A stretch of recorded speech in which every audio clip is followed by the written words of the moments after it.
Empire from Vishesh Public School. So last day we started the chapter number 5, the fundamental unit of life, where we discussed about the fundamental unit of life, which was cell, and how it was discovered, in which year it was discovered. We discussed all about that, and what are the structures are made up of, हमने इसके बारे में discuss किया था. And today we will continue the same topic and we'll discuss about its structure further on. Here you can see the various cells from the human body. So यहाँ पर पता चल रहा है कि different cells human body के some organism can also have cells of different kinds.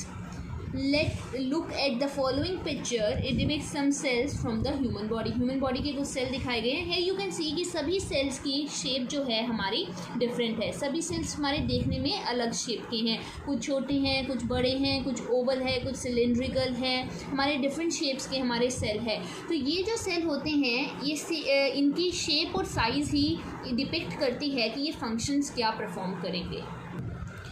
The shape and size of cells are related to specific function they perform. तो shape और साइज़ जो किसी भी सेल की होती है वो इससे को रिलेट करती है कि वो फंक्शन क्या परफॉर्म करेंगे. जैसा शेप और जैसी साइज़ होगा एक सेल का उसी के बेसिस पर वो फंक्शन परफॉर्म करेंगे. Some cells like amoeba have changing shape. जो अमीबा होता है उसकी शेप जो है चेंज करती रहती है. हमारी उसकी सर्कुलर से हमारी थोड़ी सी ओवल शेप आ सकती है, थोड़ी सी स्फेरिकल शेप आ सकती है, वो सीडोपोडिया फॉर्म कर सकता है. तो डिफरेंट चेंज वो अपनी शेप को करता है. In some cases the cell shape could be more or less fixed and peculiar for a particular type of cells. तो कुछ केसेस में सेल की शेप जो है वो ज़्यादा या कम फिक्स होती है. मतलब ऐसा ज़रूरी नहीं है कि एक सेल की शेप हमेशा फिक्स ही रहेगी. अगर वो सर्कुलर है तो वो सर्कुलर ही रहेगा, अगर वो स्फीयर है तो स्फीयर ही रहेगा. ऐसा ज़रूरी नहीं होता है. बट कुछ सेल्स में ही ऐसा होता है कि उनकी शेप जैसी है वैसी ही रहती है. For example nerve cells have a typical shape. जैसे कि नर्व सेल उसकी एक टिपिकल शेप है. Here you can see in the figure it is nerve cells. ये सेल की बॉडी होती है, ये उसके एक्सोन्स होते हैं, ये नर्व की एंडिंग पार्ट होता है. तो नर्व की जैसे नर्व सेल की हमारी शेप है इसकी शेप ऐसी ही रहती है, इसकी शेप ज़्यादा चेंज नहीं होती है. So each living cell has the capacity to perform certain basic functions that are the characteristics of living forms. तो कोई भी living cell होता है उसकी कोई कैपेसिटी होती है कि वो एक बेसिक फंक्शन परफॉर्म कर सके. अब जैसे अगर कोई नर्व सेल है, नर्व सेल नाम से ही पता चल रहा है हमारे ब्रेन के साथ हमारे नर्वस सिस्टम के साथ जुड़ा हुआ है, तो ये नर्वस सिस्टम में कोई फंक्शन परफॉर्म करेगा. सेम हमारा अगर मसल सेल है तो वो मसल में, ब्लड सेल है तो वो ब्लड सेल में ब्लड सेल का हमारे फंक्शन परफॉर्म करेगा. तो ऐसे ही लिविंग सेल के पास कैपेसिटी होती है कि वो एक पर्टिकुलर फंक्शन परफॉर्म कर सके और वही उसका एक कैरेक्टरिस्टिक बनता है. एक लिविंग फॉर्म का वही एक कैरेक्टरिस्टिक बनता है. How does a living cell perform this basic function. कोई भी लिविंग सेल है वो कैसे ये फंक्शंस परफॉर्म करता है. तो इसको जानने के लिए हमें ये जानना बहुत ज़रूरी है that we know that there is a division of labour in multicellular organism such as human beings. अगर हम ह्यूमन बींग्स की बात करें जो कि एक मल्टी सेलर ऑर्गेनिज्म है, तो मल्टी सेलर ऑर्गेनिज्म में हमेशा काम डिवाइड हुआ होता है. There is always a division of labour. It is very important to note that there is always a division of labour means हमेशा काम डिवाइड हुआ होता है मल्टी सेलर ऑर्गेनिज्म में, जैसे कि ह्यूमन बींग्स की हम बात करें. अब डिवीजन ऑफ लेबर इसका मतलब क्या है. This mean that different parts of the human body perform different function. इसका मतलब है कि ह्यूमन बॉडी के डिफरेंट जो पार्ट्स होते हैं वो डिफरेंट फंक्शन परफॉर्म करते हैं. जैसे कि हमारा नर्वस सिस्टम का काम क्या होता है, ब्रेन से इंफॉर्मेशन को लेकर आना और हमारे बॉडी के अदर पार्ट्स तक लेकर जाना. हमारा हार्ट का काम क्या होता है, हमारा ब्लड की सप्लाई करना. हमारी किडनीज का काम क्या होता है, ब्लड को हमारे फिल्ट्रेशन करना, बॉडी के अंदर प्यूरिफायर की तरह एक्ट करना. इसी तरह स्टमक का अलग काम है, फूड डाइजेशन में हेल्प करता है. And various other body parts have different functions. So the human body has a heart to pump blood. Human body में हार्ट है जिसका काम क्या है, ब्लड की पंपिंग करना. A stomach to digest food. Stomach का काम क्या है, फूड की डाइजेशन करना. And so on. इसी तरह different body parts different function perform करते हैं. तो तुमने देखा यहाँ पर कैसे काम डिवाइड हुआ है. ब्लड की सप्लाई करने का काम किसी और ऑर्गन का है, उसकी फिल्ट्रेशन करने का काम हमारी बॉडी में अलग ऑर्गन का है, हमारी बॉडी में खाने को डाइजेस्ट करने का काम और ऑर्गन का है. और ये सारे काम हमारी बॉडी ने परफॉर्म करने हैं. ये सारा चीज़ों का ध्यान रखने का काम हमारे ब्रेन का है. तो हमारे different body part different different function perform कर रहे हैं. It means there is division of labour in multicellular organisms. Similarly a division of labour is also seen within a single cell. ये तो हमने multi cellular organism की बात की कि हमारे डिफरेंट डिफरेंट ऑर्गन्स होते हैं, हमारे different different organs different different function perform करते हैं. वैसे ही सिंगल सेल में क्या होता है, वहाँ पर भी डिवीजन ऑफ लेबर होता है. एक सेल है लेकिन वो एक सेल हमारा डिफरेंट बहुत सारे उसके अंदर भी काम की डिवीजन हुई है. अब सिंगल सेल में क्या होता है, in fact each such cell has got certain specific components within it known as cell organelle. और कभी भी तुमने एक सेल का स्ट्रक्चर देखा होगा, एक सिंगल सेल का स्ट्रक्चर यूनिसेलर का देखा होगा. एक सेल होता है, जैसे कि सपोज करो ये एक सेल है. अब इस सेल के अंदर बहुत सारे छोटे छोटे सेल ऑर्गेनलेज होते हैं. इस तरह से अलग अलग शेप के ये क्या है, हमारे सेल ऑर्गेनलेज होते हैं. तो each cell has got certain specific components within it known as cell organelle. यहाँ पे देखो सेल के अंदर छोटे छोटे कंपोनेंट्स हैं जिनको हमने सेल ऑर्गेनलेज कहा. ये cell organelle different different function perform करते हैं. Suppose I am saying suppose ये सेल ऑर्गेनले डाइजेशन का काम कर रहा है.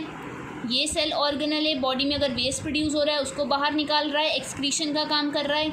ये सेल ऑर्गेनले उसमें वाटर या अदर न्यूट्रिएंट्स की सप्लाई कर रहा है. तो देखा यहाँ पर भी हो गया ना डिवीजन ऑफ लेबर, हर किसी का अपना अपना काम हो गया. तो each kind of cell organelle performs a specific function such as making new material in the cell, clearing up the waste material from the cell and so on. तो हर cell ऑर्गेनले अपना अपना काम कर रहा है. जैसे कुछ सेल ऑर्गेनले क्या करेंगे, न्यू मटेरियल बनाएंगे सेल में. कुछ सेल ऑर्गेनले क्या करेंगे, वेस्ट मटेरियल को सेल से बाहर निकालेंगे. A cell is able to live and perform all its function because of these organelle. अब ये सेल अपने सारे काम कर पा रहा है, जिंदा है ये सेल, ये सिर्फ इन्हीं सेल ऑर्गेनलेस की वजह से पॉसिबल हुआ है. अगर ये सेल ऑर्गेनलेस अपना काम डिवाइड करके परफॉर्म नहीं करते तो ये सेल जी नहीं पाता और ये सेल डाई कर जाता. So these organelles together constitute the basic unit called the cell. तो ये सारे सेल ऑर्गेनल्स ने मिलकर क्या बना दिया, एक पूरा सेल बना दिया. So these organelle constitute the basic unit of life, that is cell. It is interesting that all cells are found to have the same organelles no matter what their function is or what organism they are formed in. So it is important to note down that चाहे जितने भी cells हों, different type के sales हों, चाहे उनमें same तरह के ऑर्गेनलेज ही प्रेजेंट होते हैं, चाहे वो कुछ भी फंक्शन परफॉर्म कर रहे हैं और चाहे वो किसी ऑर्गेनिज्म में भी है. मीन्स चाहे हम जैसे कि हम ह्यूमन बींग्स की बात कर लें तो ह्यूमन बींग्स में क्या है, अगर कोई सेल ऑर्गेनले प्रेजेंट है तो इसका मतलब ऐसा नहीं है कि प्लांट्स में वो ऑर्गेनले प्रेजेंट नहीं होगा, प्लांट में भी वो ऑर्गेनले प्रेजेंट होगा. सपोज तुमने माइटोकॉन्ड्रिया का नाम सुना होगा किसी ने, सेल ऑर्गेनले का.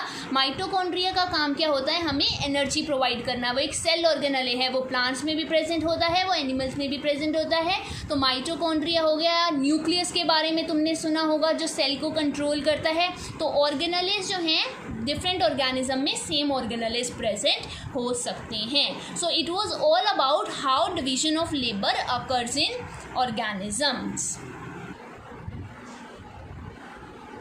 सो आज हमने क्या डिस्कस किया कि सेल्स जो होते हैं उनकी शेप और साइज डिफरेंट हो सकती है.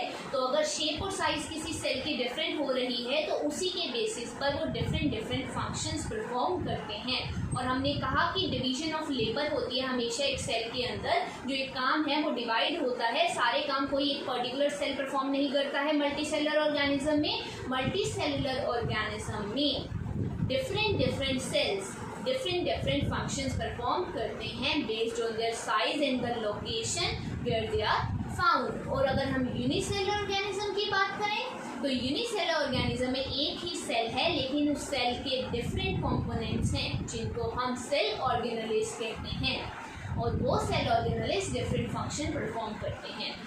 तो ये आज के लेक्चर में हमने डिस्कस किया सारा कुछ। अब इन्हीं लेक्चर, आज के और कल के लेक्चर के बेसिस पर मैं तुम्हें कुछ क्वेश्चंस नोट डाउन करवा रही हूँ। वो क्वेश्चंस तुमने अपनी नोटबुक पे कर लेने हैं और वो क्वेश्चन तुमने खुद से करने हैं। अभी मैं डिस्कस कर लूँगी उनको and then after that you will write on your notebooks. तो first question is who discovered cells and how. तो सेल को किसने डिस्कवर किया और कैसे डिस्कवर किया? तो मैंने बताया था रॉबर्ट हुक नाम का साइंटिस्ट था जिसने 1665 में बाई चांस एक ऑब्जर्वेशन की थी जिससे सेल डिस्कवर हुआ था। तो वो बाई चांस वाली डिस्कवरी जो है मैंने कल तुम्हें समझाई थी कि बार्क ऑफ ट्री के मिलता जुलता एक हनीकॉम से मिलता जुलता एक स्ट्रक्चर्स आए थे, उन स्ट्रक्चर्स की कंपार्टमेंट्स थी और वो कंपार्टमेंट्स को उसने सेल बोला था। तो ये सारा तुमने इस क्वेश्चन में डिस्कस करके लिखना है।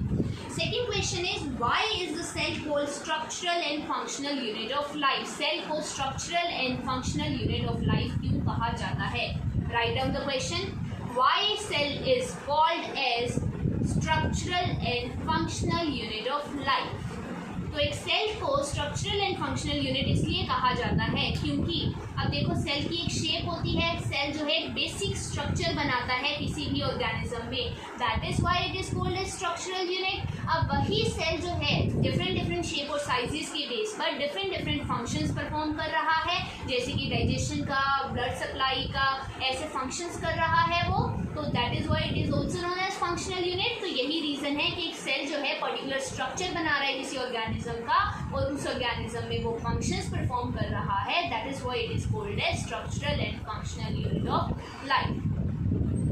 सो थर्ड क्वेश्चन जो तुम लोग करोगे वो है what is the difference between unicellular and multicellular organisms? Write with an example. समझ आया? What is the difference between unicellular and multicellular organism? Write with an example.